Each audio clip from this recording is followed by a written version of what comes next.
Домбиева Туяна, 6 класс, село Узон. Пусть будет мир. Как надоели воины на свете, гибнут солдаты и малые дети. Стонет земля, когда рвутся снаряды. Матери плачут и плачут комбаты. Хочется крикнуть: люди, постойте, войну прекратите, живите достойно. Гибнет природа и гибнет планета. Ну неужели вам нравится это? Война — это боль, это смерть, это слезы. На братских могилах тюльпаны и розы.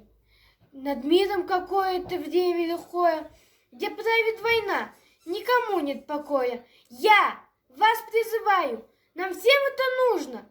Пускай на земле будет мир, будет дружба, пусть солнце лучистое всем нам сияет, а войн никогда и нигде не бывает.